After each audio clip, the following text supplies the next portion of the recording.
the sunlit sky. No one hears the threat that Mother Nature cry.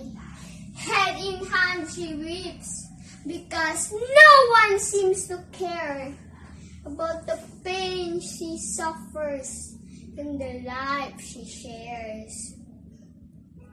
Then, in despair, she raises her quivering voice. She screams to us, "Now you all have the choice.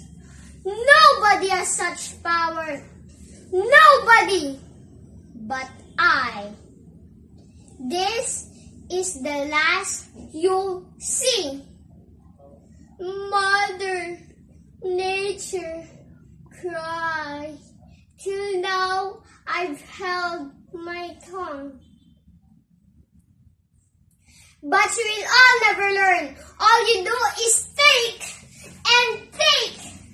But yet you don't deserve. I am only but so strong, you see. Forever I will not last. And if you keep neglecting me, then you will feel my wrath.